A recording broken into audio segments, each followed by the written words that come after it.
You're listening to Partners United on Resource Governance, brought to you by Shehu Musa Yar'Adua Foundation. Hello, everyone. You are welcome to the Partners United podcast on resource governance. And today's episode is the opening, so to speak. And we're going to be looking at environmental resource governance in a very broad sense. This topic includes so many things, including how communities relate to their resources, what are the challenges they face, and what ought to be the situation where people would enjoy the benefits of the resources that nature has given them. And very happily today we have an expert on this topic. His name is Father Edward Obi, and he'll be handling the episode. Welcome, Father Obi, to today's episode. I thank you for the work you've done over such a long time, especially with regard to resource governance in the Niger Delta. We're very privileged to have you share your ideas, your experiences, and what you've seen. And so just to open, could you just tell us about what has been your experience with regard to resource governance generally in the Niger Delta of Nigeria? Thank you very much for inviting me to this discussion. From my experience with the Niger Delta over the years, the very reason why there is a recurrent disaffection from the communities and from the people, and the very reason why there doesn't seem to have been a resolution to any of these crises in the past and even in the present, is because of the absence of a diligent natural resource governance framework and structure. We have a situation where the Nigerian government is a business partner, thereby use resources under their feet, and give that then to the oil companies as a right. They give them access to the land, unfettered access to explore and to exploit for resources. Whereas resource governance is a little bit different than that. It bringing everybody around the table, especially those who are considered to be important actors on whatever the resource is. First of all, let me state, for the purpose of clarity to those who perhaps are not familiar with the discussion, why should there even be resource governance? The reason is simple. All of us as human beings are fated to live on the surface of the earth. I'm sure you are going to talk to me about the rich men in America and in the United Kingdom who have made trips recently to the moon. Well, up till today, the moon is not habitable to human beings. So there is only one earth. Since there is no alternate earth, the resources on this one planet become somewhat stretched. And when they are so stretched, then there is scarcity. And scarcity ultimately leads to competition. So the very reason why there is competition of any source about resources is simply because of the scarcity, and human beings understand scarcity. And everybody wants to ensure that they do not fall on the wrong side of that scarcity. So wherever I have been in the Niger Delta, whoever I have met, it has always been about how they would fare in the long run. And natural resources, by their very nature, are exhaustible. So everybody is looking at that time when they would exhaust. Where would I be when these resources are exhausted? Would I be in a good place, or perhaps in a completely devastated environment? So because people know that a time will come when they will be on the wrong side of that discussion, they want to make the best of it now, if possible, by taking what they can take out of that resource system before it completely depletes. You brought up a lot of issues in this introductory comments, and I do agree with you that there's no alternative planet. But let me take you back to two things you said earlier, that Nigeria has an absence of a diligent natural resource governance structure. You tied this up to the fact that in Nigerian state and oil companies, they operate in partnership. Would you like to tell us a bit more about the absence of governance structure and about how the business partnership is not working in the best interest of local communities? Thank you very much. It is clear that if there is any structure at all, the structure is not working. But I insist that there is an absence of structure. What kind of a structure can there be that excludes from the table the people who live on the land?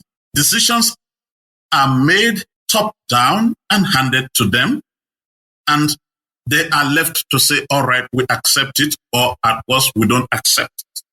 So a discussion, a framework for natural resource governance should include all important actors. That means the communities in the first instance, the government, and perhaps the company or the business that wishes to have access to the natural resources. And if you come to the community level, you can then include the opinion leaders, the traditional authorities, the youth. Once you have a structure like that, and these people, each in turn has a certain official recognition as an owner of the resource. Once you have that, then people begin to feel that they are part of this business, and nobody who is part of a business wants to destroy it.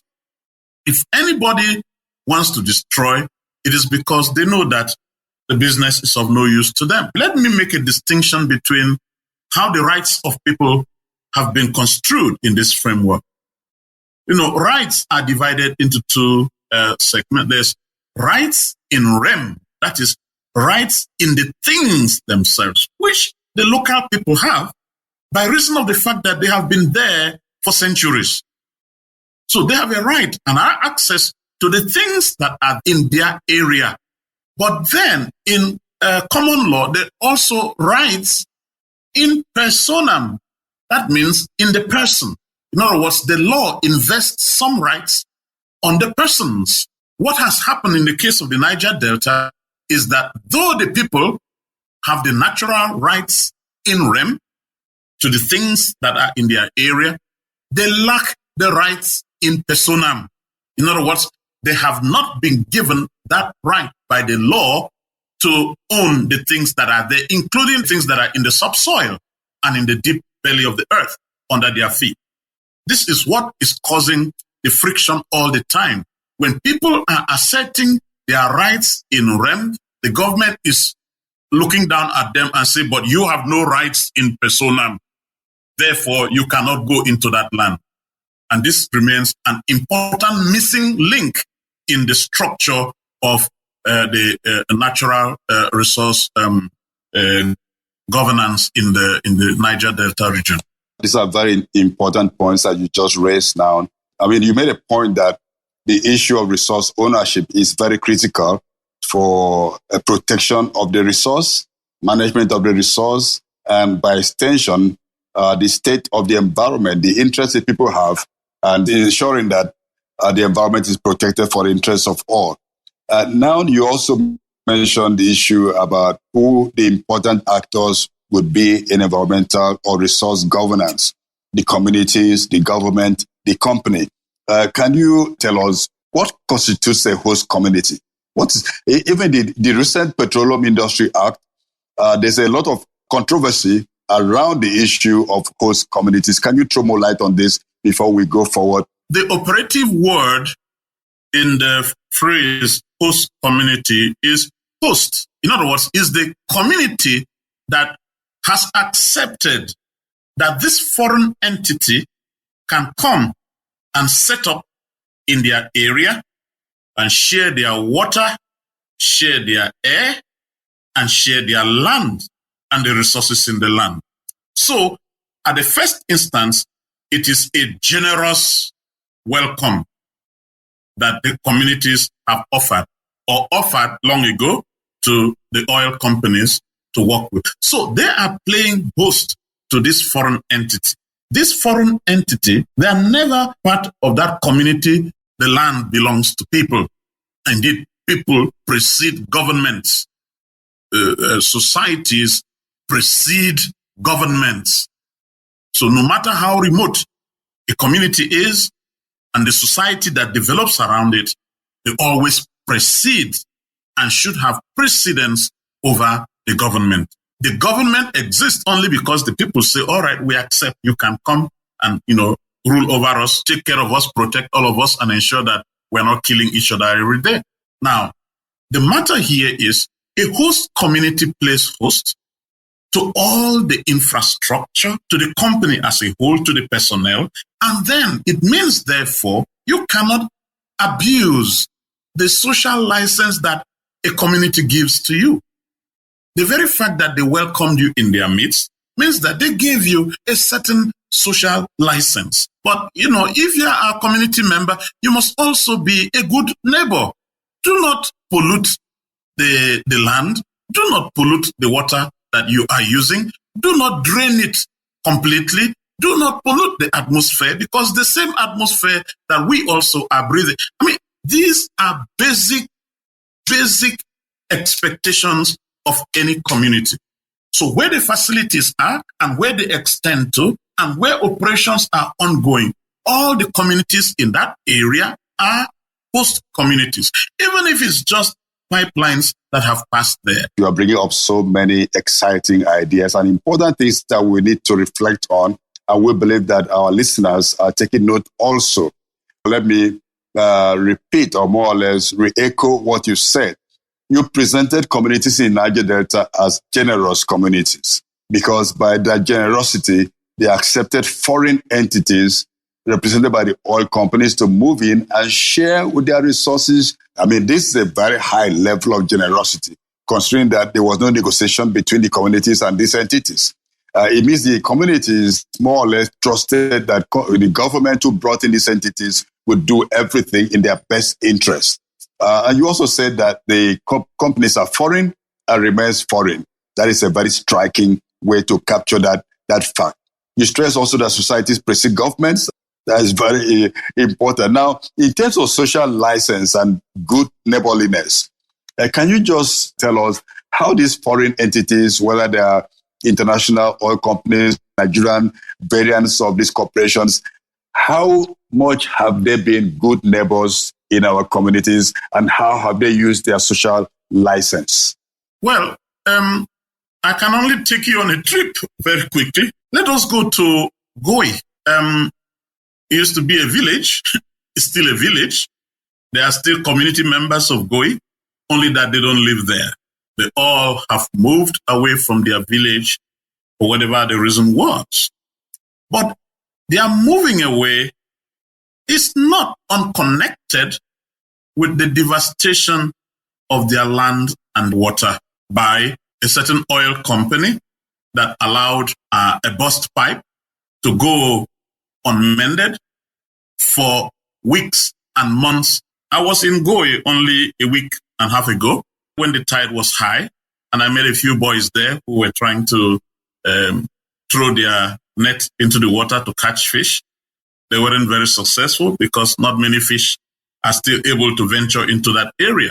Another area in Ahoda West local government area, there are communities inside the bush. There are gas flares that have been burning on end for the last 50-something years since Ajib drilled in those areas. Now, those people, those communities didn't ask for any of this to come to them. In fact, they may have had abundance of oil and gas beneath their feet, but they were quite happy to do their farming and their fishing. So they did not invite anybody in. However, they came in and government gave those companies rights in personam. They said the company was a person. So a person has rights. So the people accepted the company based on what the government said. But little did the government tell them the nature of this industry or the impact that it would have on their lives, etc. And after the government signed the papers, the government retreated and left the people to their own devices, because the people began to see the true nature of the industry, and that it was absolutely destructive to their lives and their livelihoods, and it was poisonous even to their atmosphere. So the people in these communities, particularly in Yar'Adua West, they have dry, chaff skin from the hot gas and the flares that have inundated their communities for over 50 years. Of course, they cannot run to another community. That's the ancestral land. That's where their ancestors have been buried. You can't say to them, oh, no, let's just take you to somewhere else where the gas is not burning. Now, this is a social license that has been abused over decades. And because the people feel powerless and indeed have been rendered powerless by their government, they cannot do anything about this. All that they are saying to the companies, all right, try to assuage the sufferings that we are, perhaps by giving us electricity, perhaps by doing one thing or the other. I was privileged to bring a number of companies together to sit around the table with community members. And the purpose of that was to let those company managers see and hear the people that they often call criminals. The people were there, some of them with their chiefs and just ordinary villagers. And I said, okay, these are the people that you say are criminals. Tell me what looks like criminality in what they are saying now. And all they say, the generator you put there has been spoiled for over 3 years. And each time we go to the Egypt or the whatever company, and they say, we are coming, just wait until after this rainy season. Come and repair the generator. They didn't say, come and remove your installation. There is still an enormous amount of goodwill there, which is not being reciprocated because the companies feel covered by the government. Now, any such abuse of social license indeed should lead to a loss of that social license. Absolutely. It does not matter that you have rights in persona. If the people who have the rights in rem do not give you willingly that social license, you do not have it. Okay, Father Obi, I like the way you capture many of these issues. I like the way you said you captured the fact that governments sign contracts with corporations and then retreated. So people were more or less left stranded. One of the places I go to in Ogoniland when I want to remind myself that the job of environmental justice is not done, because that is a totally devastated community with most of the members of that community living as refugees in other parts of Ogoniland and Niger Delta. The last question we'd like you to consider for us briefly is, having said all this and having considered the lack of governance structures and the fact that the entities are not using their social license in a way that is respectful, what would you say is the place of local knowledge in community environmental stewardship? You know that one of the things that any operator should do in an area that has been awarded to them is to conduct an environmental impact assessment. Now, in conducting an environmental impact assessment, the contribution of local knowledge is inestimable. Because these are people who have lived there for generations. They know when which bird comes to their area to nest. They know when which type of fish forms on the shores or in the mangroves in their community. They know the particular type of plant that grows or does not grow there. Now, if you wanted to do an environmental impact assessment, you need and you require that kind of knowledge. You cannot bring people from somewhere in Europe without the local knowledge. So, my experience in the Niger Delta has been just this. Never have the oil companies or the government considered that local knowledge is absolutely crucial to environmental sustainability, governance, protection, stewardship? Sustainability is a very important word. The very fact that God created one planet meant that the human person that he put on earth was supposed to be a steward of creation. So stewardship, and environmental stewardship in particular, is supposed to be that, yes, this is what we have been given, and it is limited. We must enjoy as much of it as we can now. Nobody says or puts a limit to how much we can enjoy of our environment as is given to us. However, in doing that, we must be sustainable.